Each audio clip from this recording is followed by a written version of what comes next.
The low, quiet hum of the quadrotor drone was drowned out by the squeals of delight of the children invited to Dee Dee's 12th birthday party. The parents of Dee Dee's 5 invited friends had dropped them off early, and now all 6 girls were playing in the backyard, waiting for the message that the cake and ice cream were ready. I sighed thinking about it. Our backyard? Yes, this was our backyard until the final divorce decree about 2 months ago. Now it was just my backyard, except that it also indirectly belonged to my son, Dylan, 14, who sat on the patio watching everything with contrived indifference, and my daughter Deanna, we call her Dee Dee, 11. Well, 12 as of today. Thus the birthday party. My little princess was only a year away from adolescence. God help me! We've survived Dylan's rite of passage. Well, for now. Now all I had to do was find a way to help Dee Dee navigate this minefield on the road to womanhood without guidance or help. Damn! It's a special day for Dee Dee, the last birthday of her childhood before entering the dramatic, luxurious, and painful season of adolescence. I had already decided a few days before that I would not allow the joy of the day to be overshadowed by thoughts of Dee Dee's mother bitch, my ex-wife Donna. Instead, I would focus on giving Dee Dee an unforgettable time and on preparing for the entertainment I had organized with my friend and now partner in our exciting and promising to be profitable business venture, Nirmal Pradhan. Easy, Diz, I said to Nirmal as we operated our remote-controlled aerial platforms with the tablet controllers we each had in our hands. You don't want to drop them too soon. They might get away in time and we'll miss the full effect. Just make sure you aim second low over the back fence and hit the lights at the right time, my Indian origin friend replied.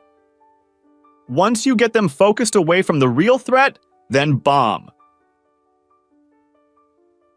In the 6 years he lived in the United States, he had almost lost his sing-songy rhythm of speech, typical of subcontinent residents.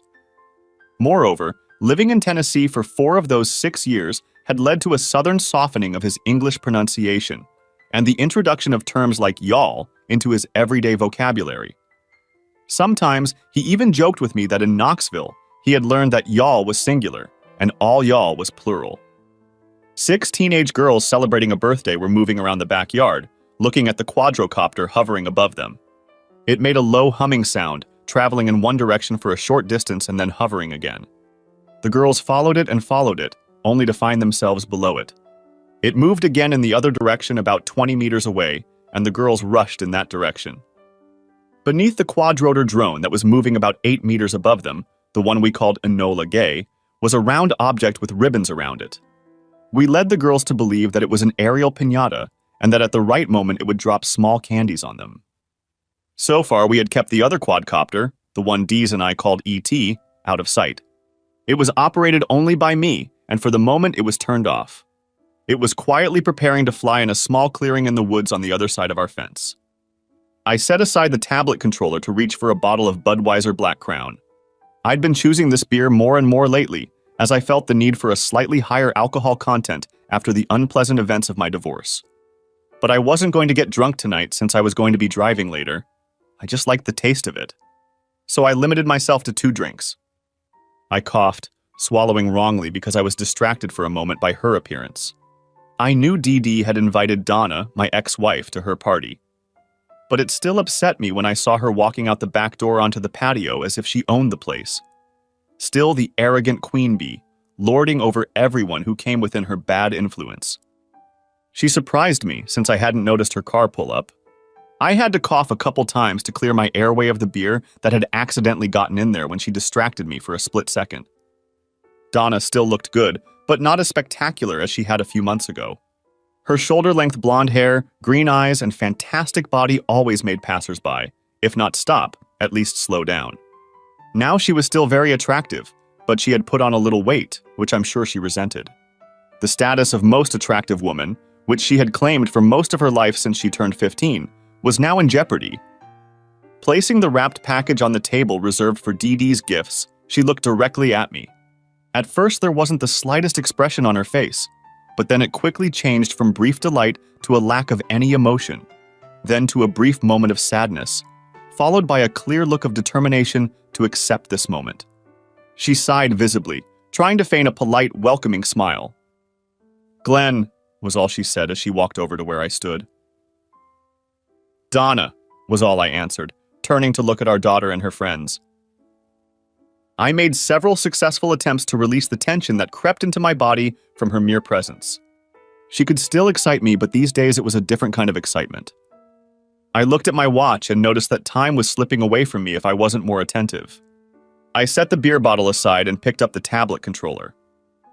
"It's time, Diz," I said to my friend, who was standing a few feet away from me with a controller in his hands.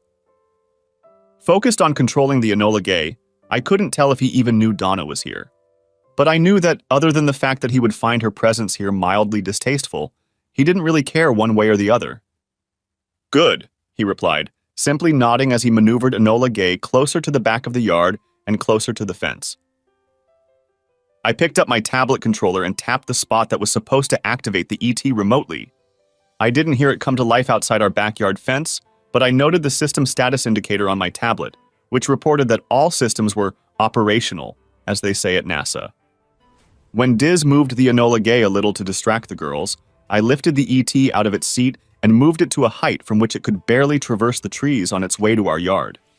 On the inset screen at the bottom left of the tablet screen, I could see what the ET was seeing, with a miniature camera transmitting a signal over a carrier wave in the wireless frequency band to my controller.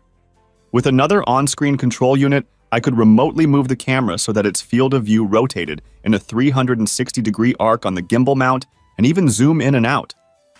But that wasn't really necessary today. Nor was the remote recording capability built into the tablet controller necessary. The girls were so focused on Enola Gay that they didn't notice ET coming down the hill, traversing the last of the trees on his way to our back fence. I heard Donna beside me take a deep breath in surprise at seeing ET. She was about to yell a warning when I growled at her. "Not a sound!" I didn't look at her, but I could tell she was a little pissed off. I hadn't uttered a rude word to her before our divorce proceedings began, and she wasn't used to receiving them. I don't know if it was the determination in my voice or her surprised momentary indignation that made her exhale instead of calling the girls in and ruining the surprise.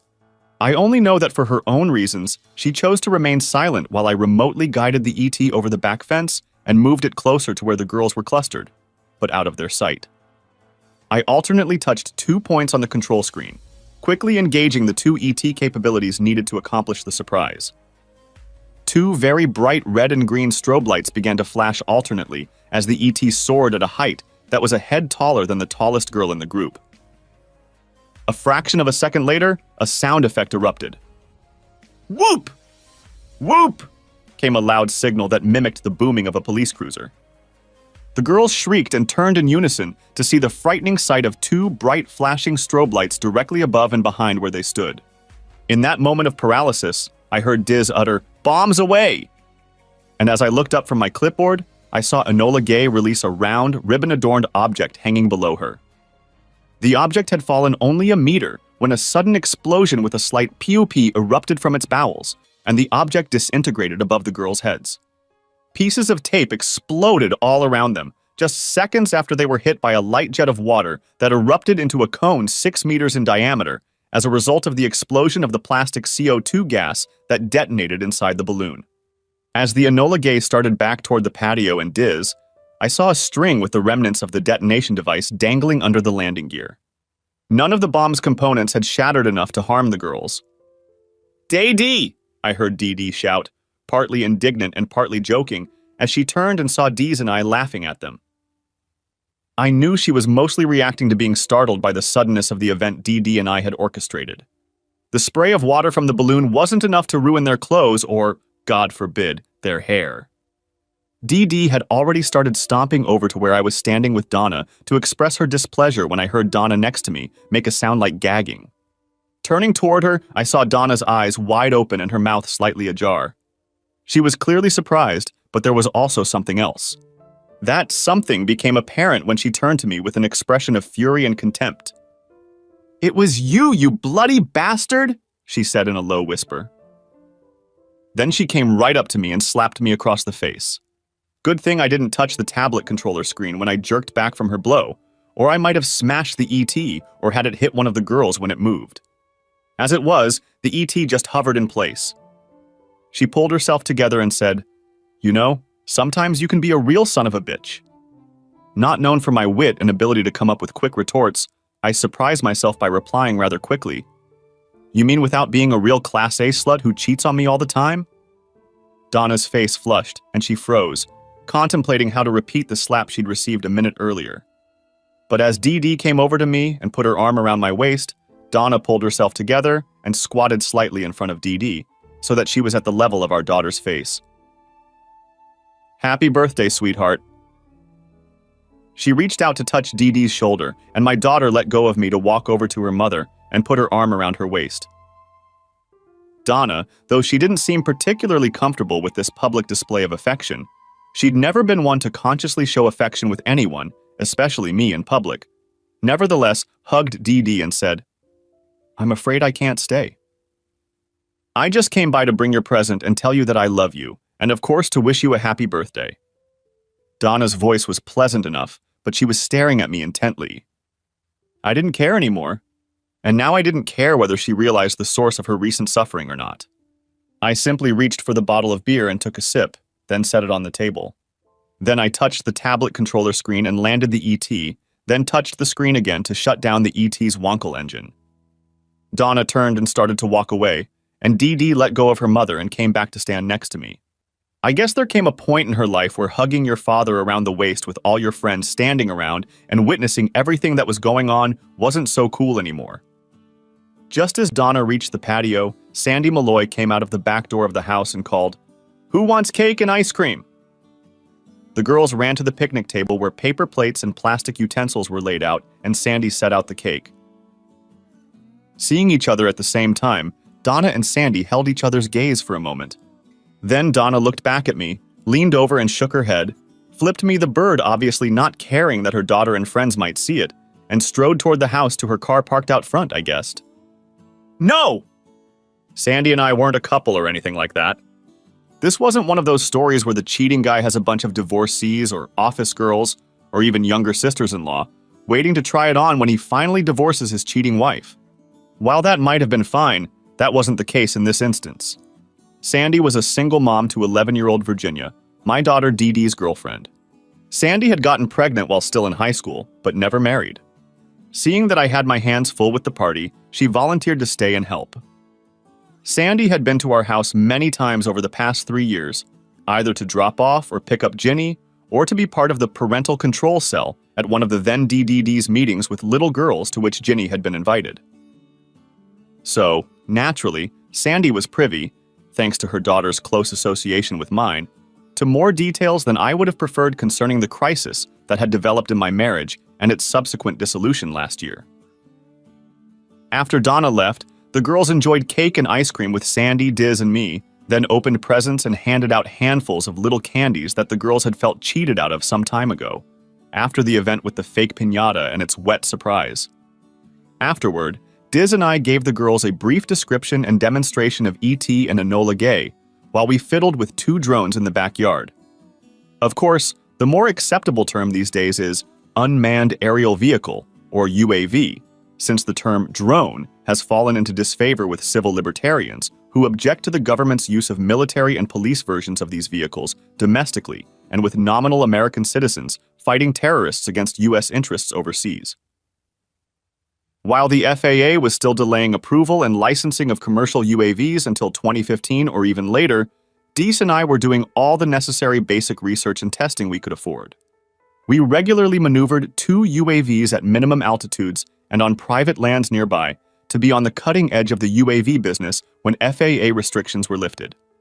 We probably broke a whole bunch of rules, but we laughingly told ourselves we could keep it up as long as we stayed literally under the radar. Haha. We also had foreign contracts and cash advances to produce new copies, and even better versions, of the E.T. and Enola Gay from 2 Diz cousins in India. These 2 brothers were already planning to introduce drone delivery, not restricted by Indian laws. Here in the US, only the CEOs of Amazon.com and Domino's Pizza have publicly announced this so far. 2 Indian entrepreneurs dreamed of becoming commercial leaders throughout Southeast Asia in the use of UAVs for remote sensing, electromagnetic, biological, and chemical.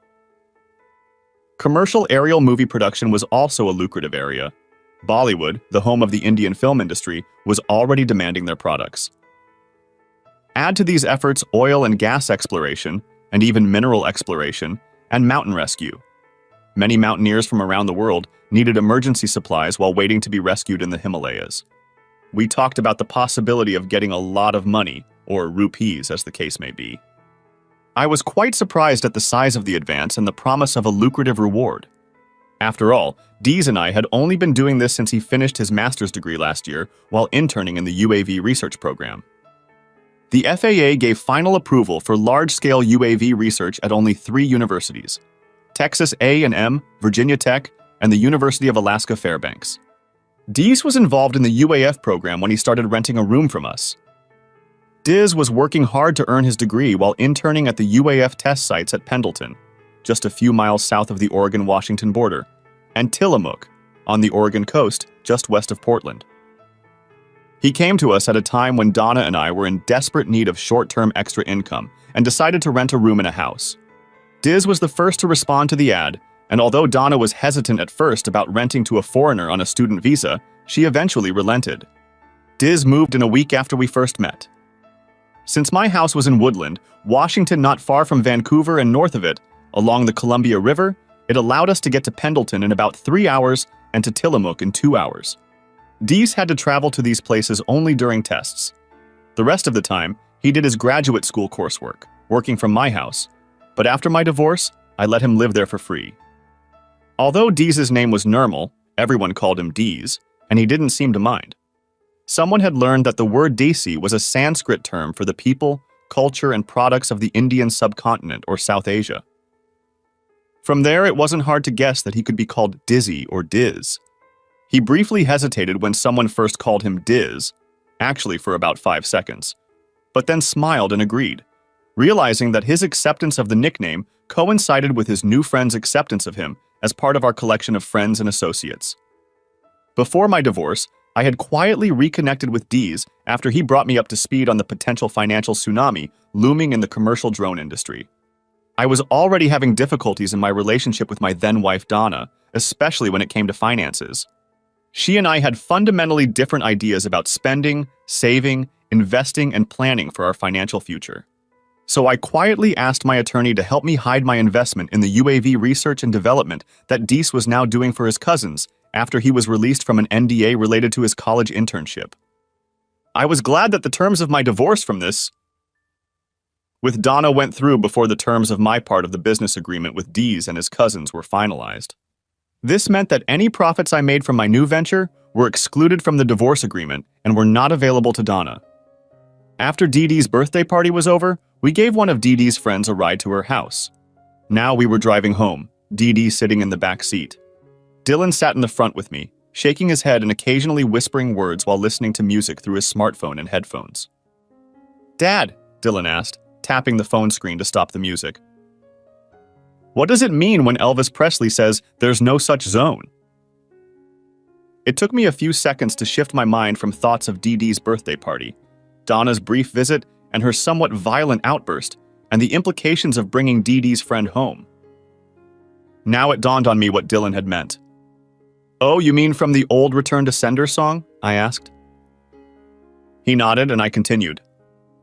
"Your Grandpa Taylor, my father, must have told me this when I asked him years ago. He said that when he was a teenager, when Elvis was still alive, young and at the height of his musical powers, the U.S. Postal Service had not yet introduced zip codes. Since most cities in America had only one post office, it was not necessary.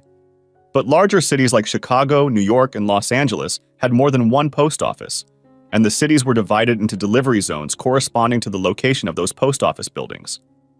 I looked at him and saw that he was looking out the windshield and nodding understandingly. Then he asked me, "What does it mean when Elvis says he dropped a letter in the mailbox and sent it to Special D?" I replied, "These days when you send a letter or package with special handling instructions, the U.S. Postal Service categorizes it as certified, return receipt requested, priority, express mail, or something like that. Back in the day before they came along, any special handling instructions or rush delivery requests were categorized as special delivery, or, as some people called it, and as you heard in the old Elvis song, Special D. Dylan nodded again and continued listening to his music.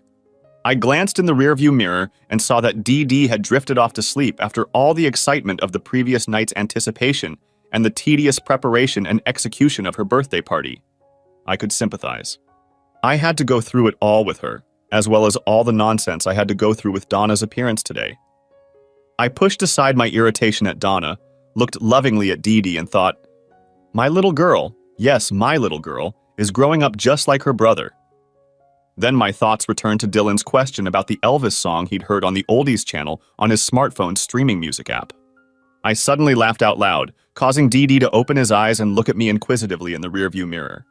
Shifting my attention back to the road, I continued to giggle, pondering the line from the song again. Yes, I thought, remembering the most important message I'd ever sent to my now ex-wife.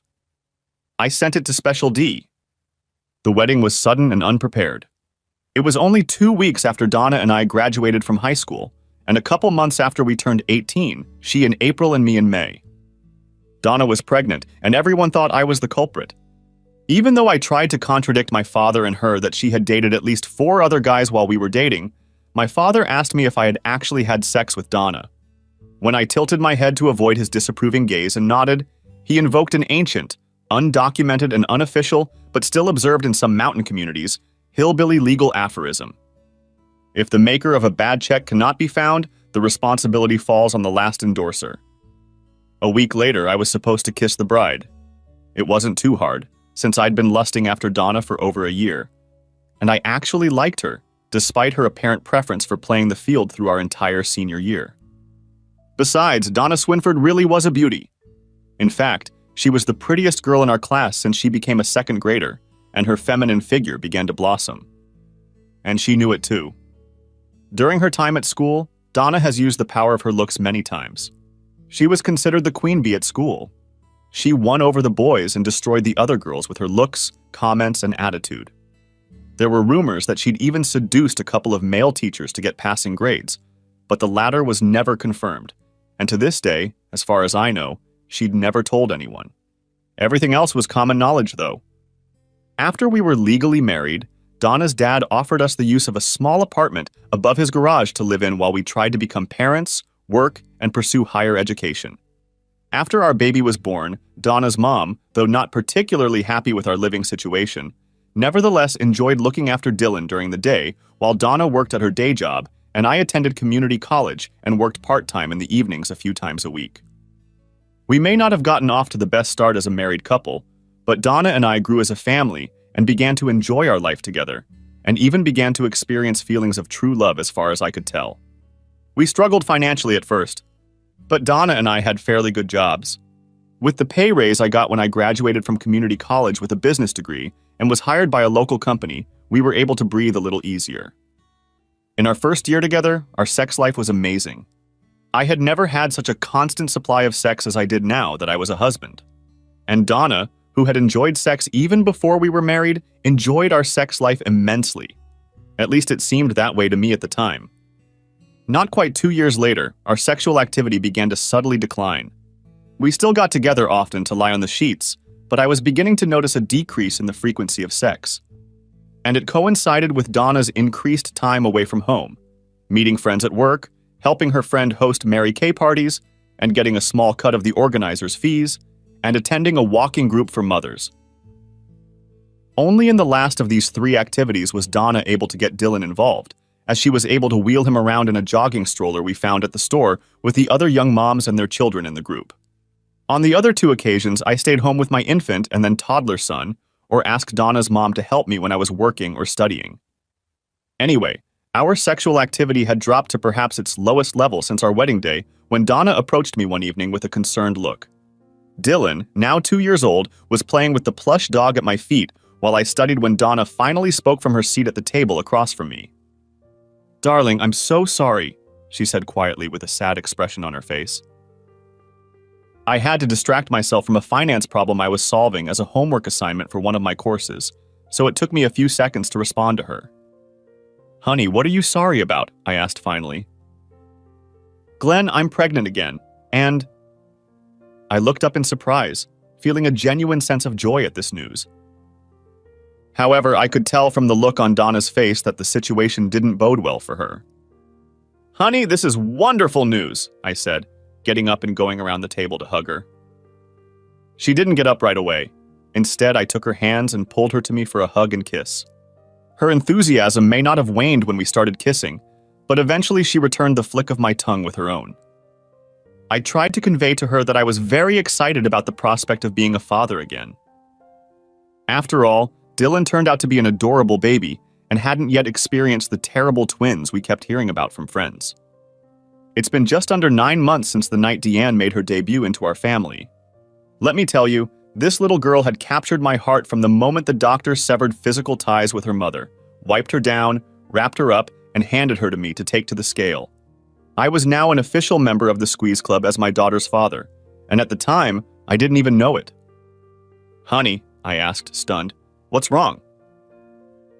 Donna pulled herself together and looked at me strangely for a while.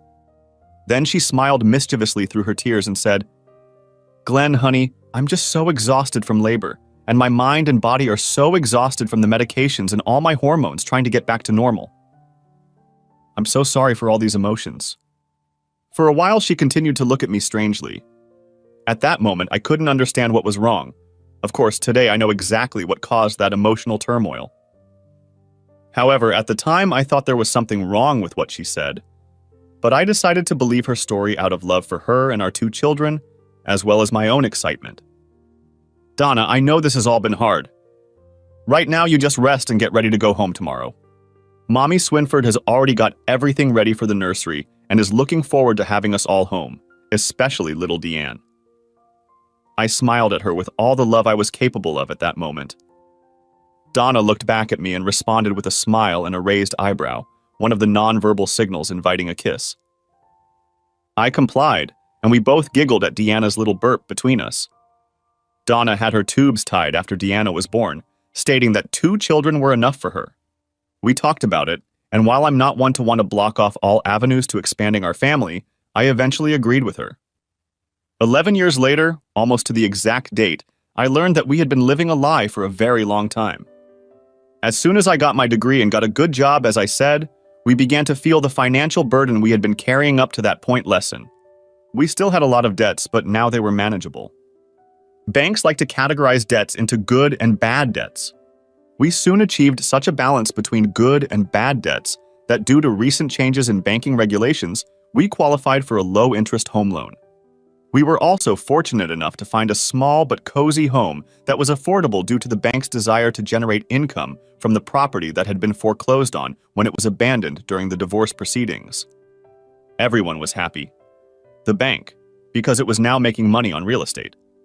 Donna and I, because we now had our own place. Mama and Papa Swinford, because we were finally out of their garage apartment. Well, Mama Swinford wasn't so happy, since she didn't get to see Dylan and Dee Dee as much.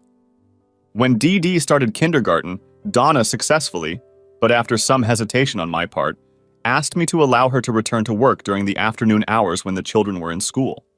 She assured me that she would not allow our family time or special time with the children or me to be diminished or harmed. For the most part, she has kept that promise. Around the time Dylan was about to enter high school in the Vancouver neighborhood where we lived, Grandpa Taylor had to go through the grief of Grandma Taylor's passing. A short time later, he called my dad and me over to his house. "Tom," he said to my father, "I know you and Ruth love your house and don't want to move. That's why I want you to consider letting me give this house to Glenn as a bequest, passing from one generation to the next. It's in good condition and it's paid for." I expected my dad to object to his own father being disadvantaged in this, but he seemed to accept it. After all, he and Mom were not close to being rich, but they were financially comfortable. I was still surprised and asked, "Grandpa, don't you want to stay here, among the memories of Grandma and you together?" "Son," Grandma Taylor said with a sad smile, "this is exactly why I need to move out of here. These memories are so sweet.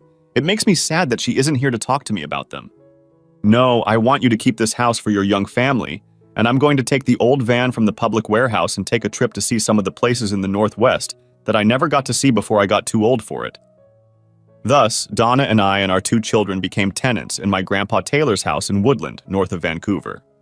When the new deed was being registered, Grandpa Taylor insisted that it be in my name only. I didn't realize it at the time, but now I'm glad he did. It made the house somewhat divorce-proof. Had he not done so, it would have been very difficult for me to fight and win the custody battle that arose out of our divorce. Last year, Diz had been renting a room with us for about 8 months when I noticed a change in his behavior. It had taken him a few weeks to loosen up after his first visit, and after that, Donna and I had been able to engage him in conversation with ease. He was even remarkably patient with the almost incessant stream of questions from the then 13-year-old Dylan. DD had accepted Dee's presence, but still seemed a bit reserved with him. I noticed a change in Dee's demeanor, but figured he must be trying to solve some technical problem with the drones we were experimenting with. Yes, I said, we are. The company I worked for regularly in Vancouver coordinated fairly large-scale catering operations for several airlines flying out of Portland International Airport in Oregon. PDX was across the Columbia River from Vancouver, Washington, just 13 miles down Washington's Highway 14 and I-205. Each day, our suppliers, chefs, packers, and transporters prepared, packaged, and delivered customized airline meals to PDX for the flight attendants on the larger planes to put main dishes and cooked vegetables into in-flight galley warmers and walk through the plane distributing in-flight meals. We prided ourselves on providing quality prepared meals at a very favorable price. The fixed operations coordinator at PDX agreed with this assessment as he renewed his contract with us every year. Because of this, we were a very profitable enterprise. Some of the profits were distributed in the form of periodic bonuses rather than salaries and wages. As a department head, I was the recipient of some bonuses that were surprisingly generous. As I mentioned, early on in our marriage, I realized that Donna and I had very different ideas about managing our finances. To keep my bonus money from becoming a financial river visibly flowing away from my family, I took a number of protective measures. I found an advisory team of 2 brothers, one of whom was a certified financial planner and the other a lawyer. They helped me create an investment portfolio by providing tax and legal advice that came with their services. When the Deese cousins made their proposal via email and then a Skype video conference, I was finally convinced that investing in their venture could be very financially rewarding, and I was willing to take the risk. What I was not willing to do was share the financial benefits with Donna, as it was around this time that I learned about her secret life. In this endeavor, my investment team helped me keep this investment venture a secret from Donna, and also helped me meet the deadline before the divorce proceedings were finalized. Why did I withhold this from my wife rather than include it in our family financial picture, you ask? Well, because I finally convinced Deese to tell me what was bothering him. Glenn, Deese said hesitantly, you know I've been testing camera support under the first UAV for station tracking and holding? When I nodded, still embarrassed by his awkwardness, he continued. So the software stabilization is now such that I can hold on to a moving object. In addition, Deese continued, the GPS positioning feature and the UAV's more robust engine now allow me to keep it in a fixed position on the ground for up to 4 hours. The video recording function on the tablet controller allows for even longer video recording, but the determining factor in this case is the time the vehicle is in the air. I knew that wildlife conservationists really wanted these features to be able to monitor herds of bison, caribou, and elk. And the new, quieter Wonkel engines we installed didn't make enough noise to scare the monitored subjects in the process, and at the same time, please the environmental noise Nazis. Diz started talking about technicalities that I had no idea about and averted his eyes from me. I sighed and reached up to touch his shoulder, making him look at my face again. Diz, stay on topic. What's got you so worried? I asked. You know I'd like to help in any way I can. I remained convinced that it was all about some complex technical hurdle he had encountered. While I could not provide much help with the technical aspects of our project, I was quite willing to continue to fulfill my part of the obligations of our partnership. Not only did I provide capital, but I offered Deese housing, a place to assemble and test equipment, my garage, and, especially important for focused engineers prone to mood swings, support. Glenn, He paused and thought for a second, looking at me. Then he reached for the controller of his tablet. I'll just show you. His eyes raced as he said this, and he continued with a strange comment, reverting back to his old Indian speech habits. But please don't blame the messenger. Diz picked up the tablet controller, turning on the saved video. At first, I had a hard time figuring out exactly what I was watching. The movement was blurry and uneven at first. "That's where the video stabilization worked," he explained, zooming in on the tablet screen as the moving images on the screen began to flow smoothly into each other. I watched the ground beneath the UAV in the video move across the about 9-inch screen. I noticed grass and trees being replaced by asphalt and concrete. Apparently, he was flying the UAV out of an area bounded by fields and forests into more built-up areas. "I suppose I could have knocked on your window, but I didn't want to scare you and endanger the UAV." At those words, he sort of grinned. I still didn't understand what he was talking about. Then I realized what I was seeing on the screen. I was looking at me! It was a video of me sitting at my desk and talking toward the speakerphone in my office at work. I heard nothing but the hum of UAVs and the noise of traffic and other activity that one would expect in a commercial district. "You filmed that right outside my office window," I exclaimed. Diz only nodded, continuing to watch me. I was impressed with the quality of the video. Of course, I smiled, realizing that our company should pay more attention to the details of our building cleaning and maintenance contract. The window through which I was watching myself in the video from the outside was visibly covered in dirt and in desperate need of cleaning. I couldn't help but grin. Suddenly, the image on the screen changed to a rainbow of pastel and dark colors. The figures that had been on the regular video before were now only visible in outline. But the colors were strange. It felt like I was in the middle of a weather radar image on the Weather Channel. "It's an infrared view," Diz said before I could ask. Now that I realized I was watching the video in infrared, I realized that the different colors were actually different representations of heat signatures. The window, since it was in direct sunlight, obviously distorted what was viewed through it because it had its own heat signature.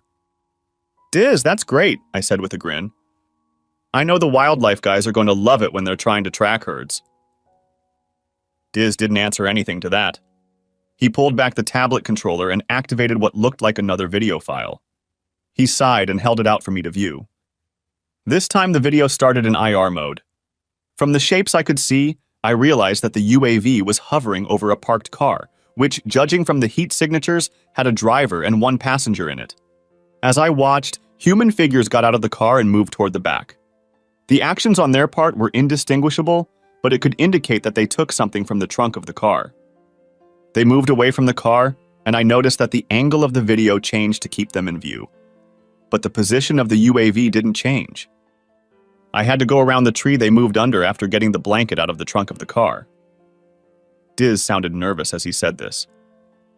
I noticed the sing-songy intonation that characterized the speech of the subcontinent's inhabitants returning to his voice. Diz sighed again as the screen switched from IR mode to video mode.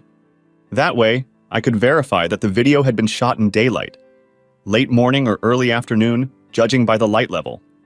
In addition, I was able to make out a nude Donna, my wife, in the arms of Dean Winston. Winston was one of our classmates in high school and was well known as the Horn Dog. He was also one of the 3 or 4 guys Donna was dating when she and I got married because she was pregnant with Dylan. Needless to say, a year before Diz's revelations, I was not thrilled to learn that Dean Winston, after graduating from Boise State University and working in Seattle for several years, had returned to Vancouver. Not only that, he was now working for the same company Donna worked for. How's that for disgusting convenience? The moment Dean and Donna appeared naked on the screen, her lying on her back on the blanket and him between her thighs about to get down to business, I turned away and whined. I shoved my hands in my pockets to keep from hitting something in anger, or anyone. Diz stopped the video and clutched the tablet controller to his chest. "I'm sorry, my friend," Diz said. I was just trying to see if the tracking and loitering functions could be tested on easily recognizable people and objects. Thus, I used mostly you and your wife so you could test how well our systems worked. When I started, I never imagined that. Diz allowed his voice to break and fall silent, as I was no longer listening to him at this point. After about 3 minutes of silence in the room, broken only by the heavy sound of angry air coming out of my nose, I finally spoke. "Is that the only thing you have?" I asked. Diz hesitated for a few seconds and then said, "I have 3 other cases recorded, but there have been others." There was silence again. After about 30 seconds, I asked, "Is it about the same every time?" I didn't really want to know that, but at this point it just had to be said. After all, my thoughts had already shifted to something to do with the dissolution of the marriage. No, Dees replied. From the other 3 videos and from other cases I've observed, it appears that they take long lunch breaks together and drive out to this quiet neighborhood near Vancouver. They usually stay in his car and...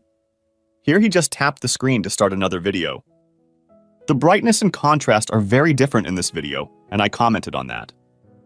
It's because of the rain, Diz said. I nodded. Yes, it rained a lot in the Vancouver and Portland area in the spring. I could see why they wanted to stay in Dean Winston's car when they had their own connections. Hell, I remember Winston bragging about his new car with a huge panoramic sunroof.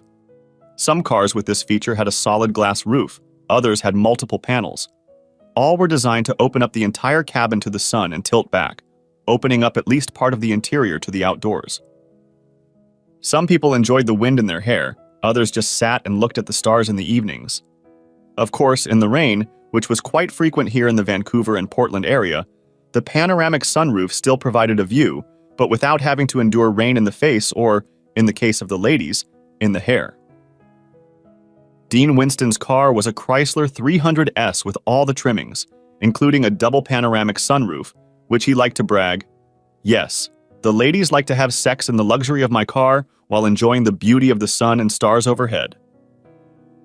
I heard him say this at least twice at the work parties I was forced to attend with Donna. I never heard my wife mention Dean, nor did I see her do anything at those parties that would make me suspicious. I guess the 2 of them, my wife and her longtime lover, have gotten good at masking signs of infidelity. When Diz handed me the clipboard so I could see my whore wife's betrayal, I saw that the heat signatures showed the 2 of them engaged in acts similar to people taking off their clothes in the front seat of a car. In doing so, they kissed frequently.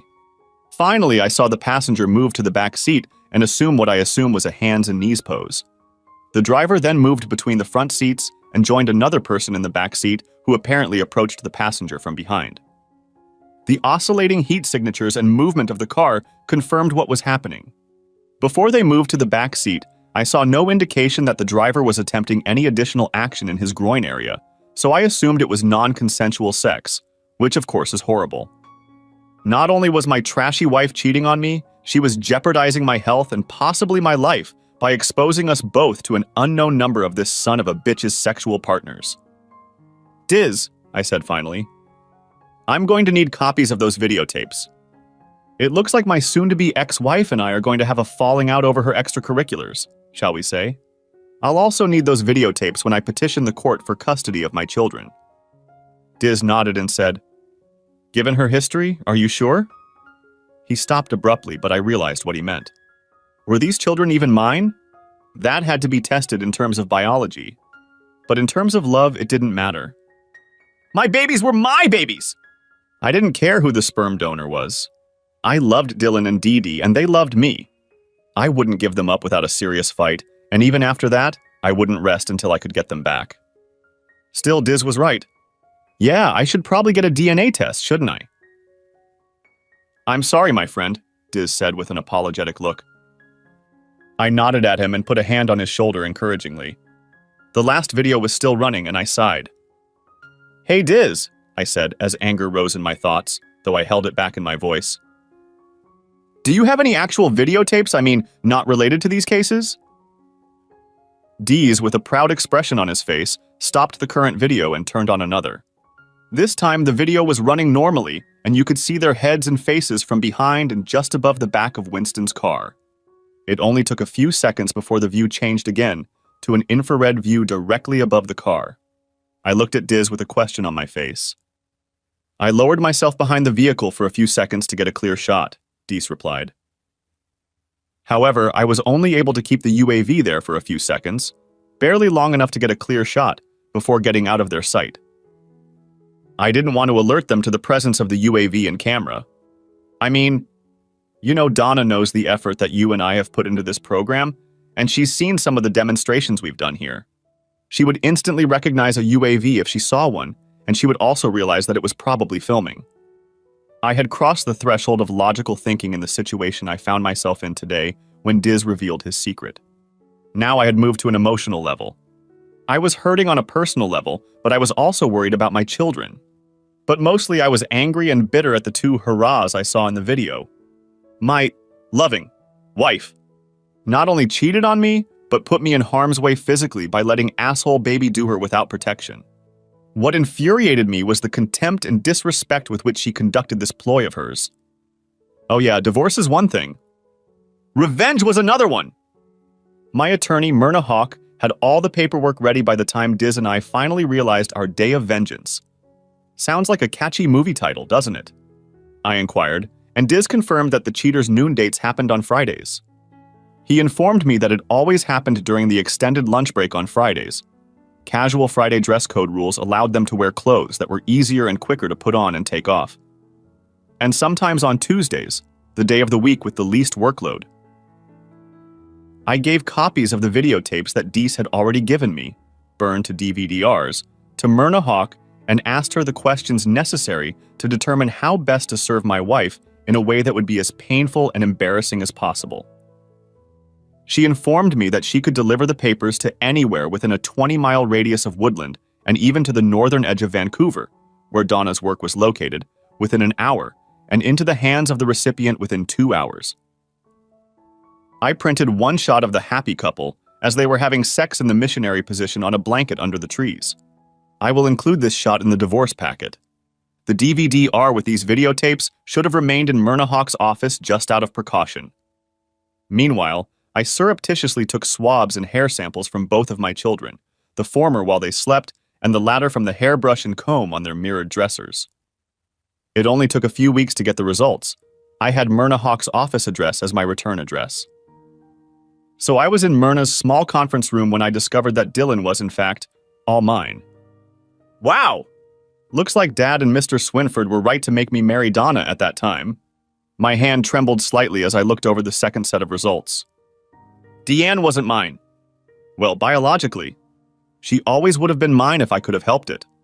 I loved my baby girl too much to lose her in the machinations that my soon-to-be ex-wife was probably up to. The second result hardened my heart even more. This Winston story was obviously not the first time she had spread her legs for another guy while she was married to me. She who was supposed to belong only to me was apparently something of a bus stop for her various lovers, where they could come and go as long as she made a schedule where it could be done without me finding out.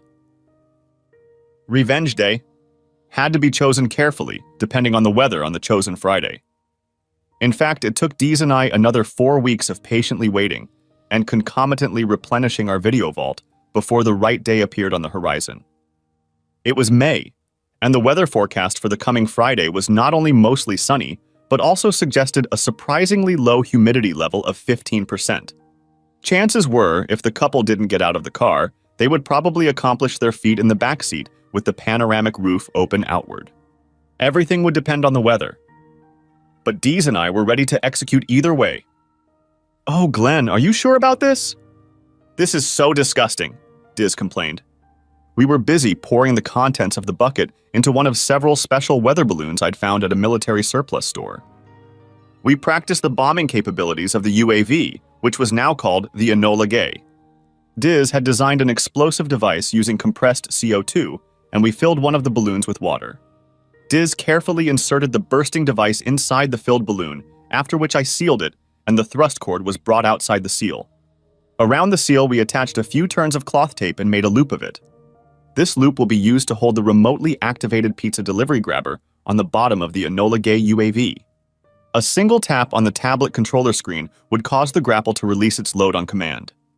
When the balloon lowered far enough to create enough tension on the slackened drive cord, the bursting device released CO2 in a sudden explosion of water, or whatever the balloon's contents might have been at the time.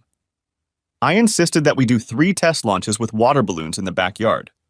The last 2 rehearsals we did with the UAV with alternating strobe lights, which we now called E.T., after the name of a famous movie in which the spaceship delivering and picking up the movie's main character had many flashing lights. You bet, I said in response to Diz's question. I want them to be in the shit, literally. As I said this, I was pouring more and more of the obnoxious mixture of piss and shit into the big weather balloon. This act was inspired by a car ride when, feeling sorry for myself, I stopped at a small rest stop operated by the Washington State Parks and Recreation Commission. This primitive place, which retains green and pristine as local tree advocates like to say, had an equally primitive outhouse instead of a chemical toilet like most more modern places. Then I smiled wickedly as an idea for revenge hit me. I, like Diz, tried to wear surgical gloves when filling the balloon. Next to us was a bucket with a mixture of bleach and water, as well as some disinfectant. Once we finished filling the balloon, we wanted to carefully seal it and hang it on a hook in the garage while we dipped our hands in the cleaning mixture.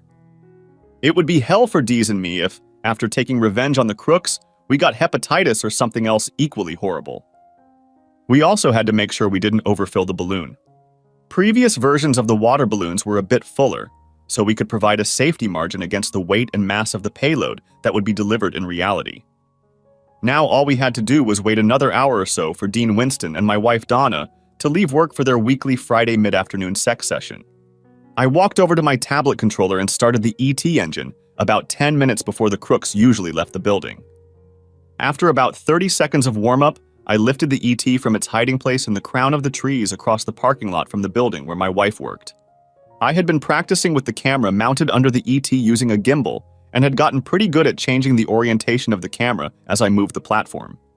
When I left the ET in hover mode, I practiced with camera movement and zoom to make sure the mount didn't jam at the wrong moment. I wanted to make sure I captured all the excruciatingly awkward action. I couldn't help but marvel at the fact that I was over 13 miles away from where ET was watching my wife work. Alibi? You bet.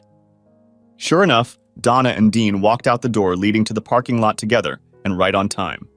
They didn't even seem to care what their coworkers thought about it, which probably partly explained the "you poor sucker" looks I'd gotten from some of my wife's coworkers at the last few work meetings. Okay, Diz, we know where they're headed. Let's load up the Enola Gay, I said to my friend. With those words, we carefully removed the filled balloon from the hook in the garage.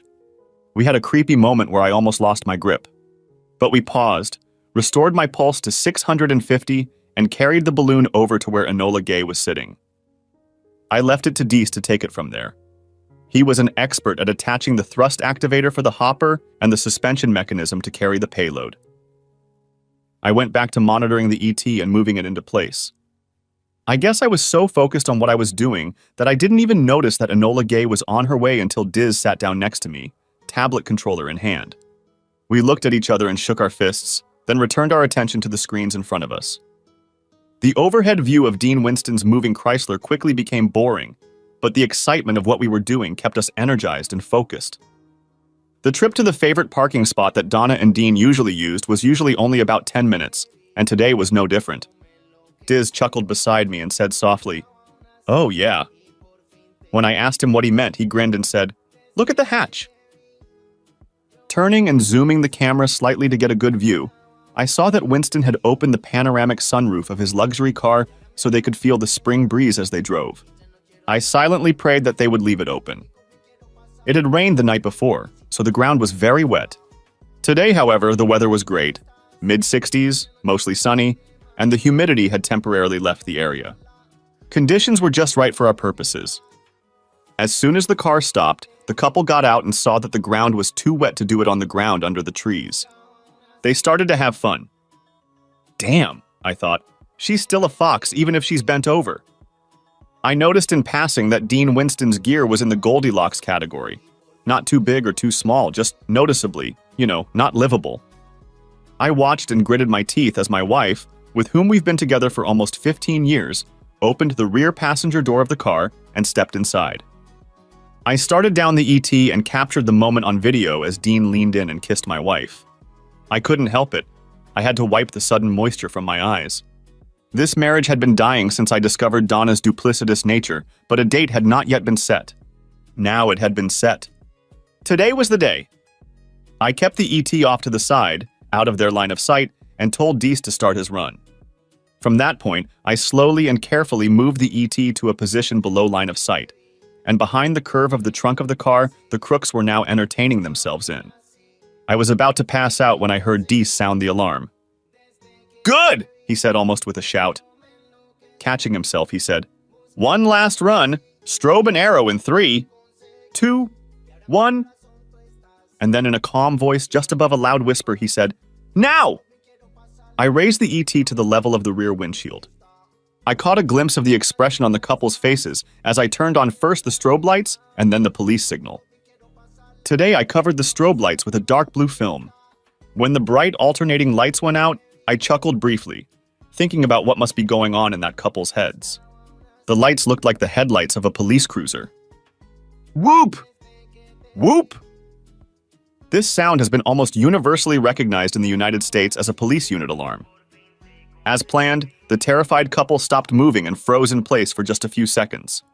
Their startled expressions were captured for posterity by the video footage coming from IT. I smiled at their discomfort and congratulated myself for surprising them so thoroughly that I almost didn't hear Diz. Bombs away! I have to admit, I wasn't expecting anything as disgustingly unpleasant as what the ET video capture showed me on the screen. The movement in the car behind the couple in my viewfinder looked like something falling through the sunroof, but it only lasted a split second before the rear windshield, except for the area covered by the couple's heads and shoulders, was covered in a nasty brown film.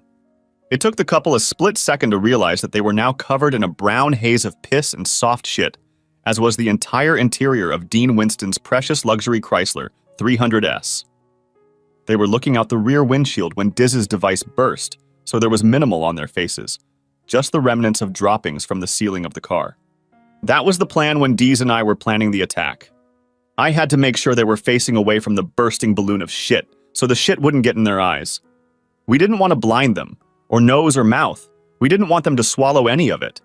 I mean, it's one thing to tell someone, eat shit and shut up. It's quite another to realize that if they ate any of that shit, they might very well get so sick that they die. I wanted revenge on them, not to worry about avoiding a murder charge. Rounds are over, Diz said in a suddenly authoritative voice. Then, already in a softer tone, he said, I believe it is time for marching order, my friend. With those words, we steered the Enola Gay and ET away from the neighborhood, keeping as low as possible. We got them home within 20 minutes and sipping Budweiser Black Crown beer cheered each other on. Diz drove off at my direction, leaving me at home to await Donna's ignominious return. I activated the ET again to follow the turn of the main thoroughfare into our neighborhood, and quickly brought it back to us and parked it in the garage when I saw the Chrysler swerve. I had already alerted Myrna Hawk to have her bailiff nearby and on 10-minute standby. She gave me his cell phone number, and I entered it and pressed the button for him to do his thing, just as my wife's lover drove his car down our street and pulled up to my house. My car was parked on the other side of the street, so Donna didn't have to know I was home. I had to admit that Winston's Chrysler was a beautiful car, at least externally. When he put the car in park, I could still see the brown streaks on the inside of the windshield. Apparently, he used an undershirt or something to wipe them off so he could see while he drove. When the passenger door opened, a haggard figure emerged from it. Donna's face was cleansed of the offensive material that had apparently soaked the interior of Dean's car, including all the clothes they had piled in the front trunk while they were doing the deed in the back. I knew this from watching the Enola Gay video while Dean and I were enjoying a beer after surgery. Diz's aim was phenomenal. The shitball entered the car exactly centered through the open panoramic sunroof, and the hopper blew its vile contents just a couple of inches above the center console between the front bucket seats. Enola Gay's camera captured the effect of the brown explosion, which almost instantly spread throughout the car, even into the trunk where their clothes were piled. Only a relatively small amount flew out through the hatch, thanks to the direction of focus that Diz had set. The guy was really quite talented at this. I saw another dark car pull up to the curb, and the driver got out and walked toward my porch. He looked to be in his late 20s or early 30s, and he was carrying a large manila envelope. He crossed the yard briskly and caught up with Donna before she could get to the steps. I broke the window in the front room so the sound traveled both ways, from the outside to the inside and vice versa. He walked over to Donna and began his formal presentation. "Donna," I grinned. He started again, fighting the horrible odor that must have been oozing from Donna in all directions. "Donna Taylor?" he asked, and it sounded like he was trying to breathe through his mouth and speak at the same time. "Man, that smell must be really awful." "Yes, but I can't talk right now." She said, trying to brush him off. Bless his heart. He persisted and simply said, "Here." I looked out the window and saw Donna take the envelope he held out to her. It must have been a reflex.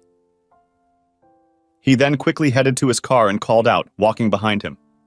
"Donna Taylor, you have been served."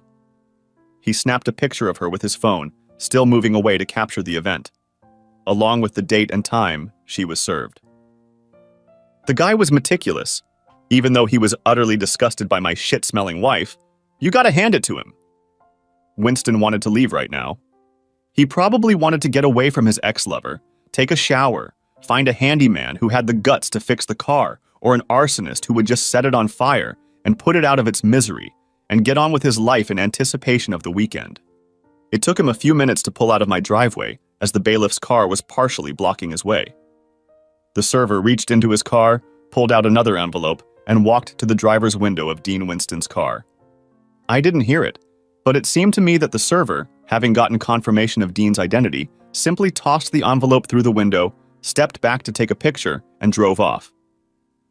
I guess the odor near the car was as foul as it was near Donna. I moved away from the window so Donna wouldn't see me watching the events happening in my front yard. I heard her sob. I don't know if it was a sob of anger, sadness, self-pity, or a little bit of everything. All I know is that it was loud. After that, I heard a few more sobs. She tried her key and found that it no longer worked. I took the opportunity this morning to change the locks and replace the garage door opener before the revenge mission had even begun. She didn't know if I was home yet, but she still rang the bell and listened. She banged on the door several times and kicked it once with her foot. Then I heard her push against the door and slide down to sit on the porch. It was quiet for a minute. Then I felt my cell phone vibrate in my pocket. I'd turned the ringer off so she couldn't detect my presence in the house. Before answering the call, I made my way to the kitchen. "What?" Usually, when I saw her number in the caller ID window, I would answer, "Hi, honey," or some other affectionate word. But not this time.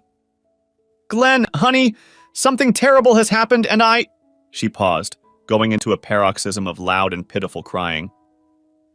I stayed on the line when, after about a minute, she finally pulled herself together.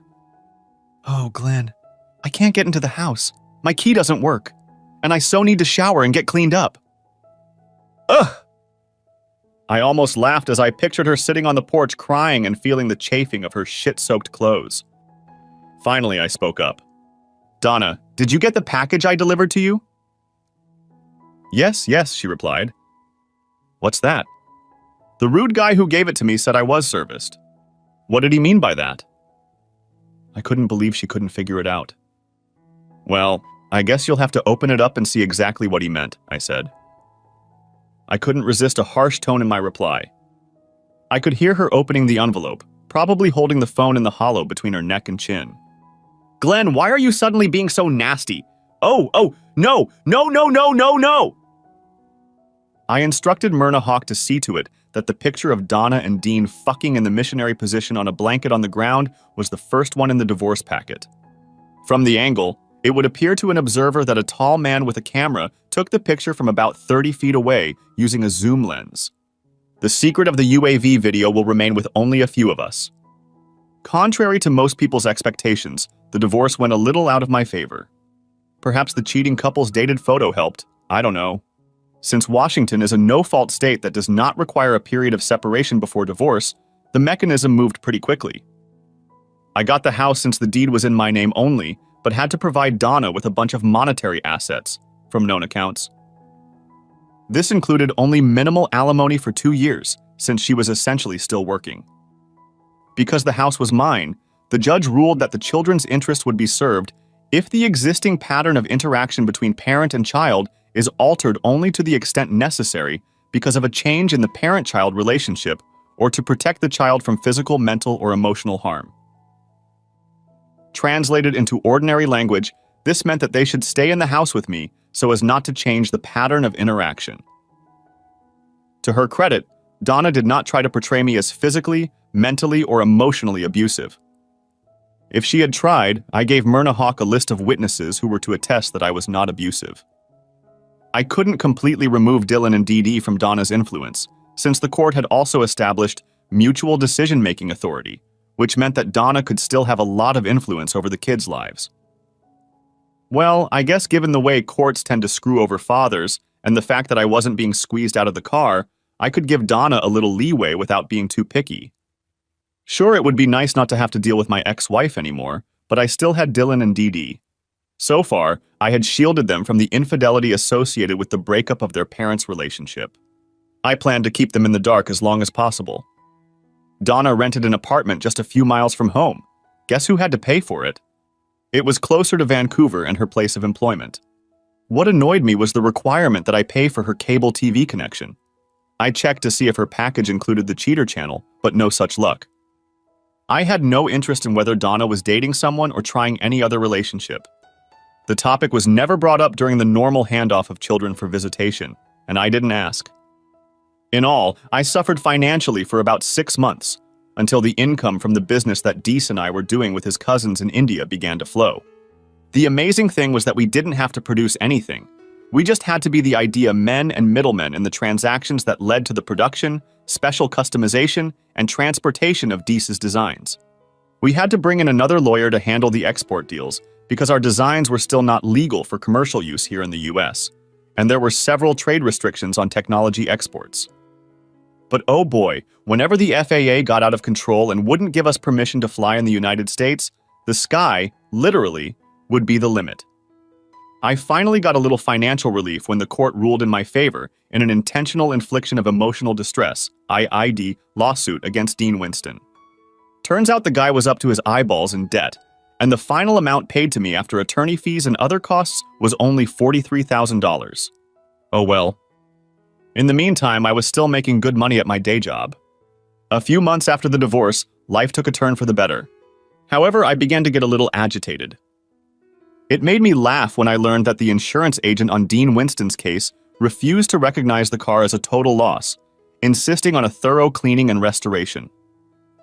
I, like Dean, knew he would never get the smell of crap out of his upholstery. Dean continued to argue that the policeman had been there when the hooligans vandalized his car. He insisted that the camera mounted on the police car must have captured some evidence to prove his case. Calls to the State Patrol and the sheriffs of Clark and Cowlitz counties asking for the name of a police officer or deputy who might have been there came up empty. Diz and I kept our mouths shut about the crap bomb incident. We didn't really say or do anything that would raise suspicion until Donna witnessed our little exhibition today at Dee Dee's party and finally connected the dots. I put Dee Dee to bed after we got back from the house we took her friend to. Dylan went to his room and probably sat on the internet before he finally went to bed. "Did you enjoy your 12th birthday, baby girl?" I asked Dee Dee as she pulled up the blanket. It would probably only be a few months before I would no longer be welcome in her room during her nightly pre-bedtime rituals. She was definitely growing up right before my eyes. "Dade," she said quietly in mock desperation. "I'm not your child," she then giggled. I couldn't help myself. I started to cry quietly. She saw my tears and said, "Daddy, I didn't mean it. I just wanted—" "Sweetheart," I said, wrapping her in my arms, blankets and all. "You'll always be my girl." She hugged me back and said, "I know, Daddy. I know." I kissed her forehead, and as she lay down again, I looked into her eyes and said, "You're so special, Dee." She smiled at me and closed her eyes. The DNA test results claiming I wasn't the father of this girl would never see the light of day if I could help it. I couldn't know for sure, but given the way Donna had insisted that I was the one who'd given her the name, the likelihood that Dean Winston had impregnated Donna with Deanne was pretty high when he'd returned from school in Boise all those years ago. It could have been a way for Donna to laugh at me privately. I don't think she told Winston, even if she knew he might have been Deanna's sperm donor. Otherwise, she would have had to answer questions about her other lovers. And it probably would have come up when he tried to contest my claim against him. It didn't matter now, though. My kids were with me, and my cheating ex-whore had left home. I went downstairs and glanced at my watch, noting that it was only 9:10. I didn't usually answer the phone after 9, but let the answering machine pick up. I always thought it was rude for someone to call my house after 9 o'clock at night, unless it was an emergency. For some reason, however, it was tonight, when the phone rang at 9:15, that I decided to answer it. I was surprised, and pleased at the same time, to hear the voice on the other end. Sandy Malloy's voice came through my ear and said with obvious amusement in her tone, "Okay, Glenn, Do you want to tell me what that vicious slap from your ex was all about? Remember when I said this wasn't one of those stories where the cheating guy has a ready-made female company at the ready when he finally divorces his cheating wife? Well, I could be wrong. Thanks for watching. I hope you enjoyed it. So subscribe to my channel and watch the next video.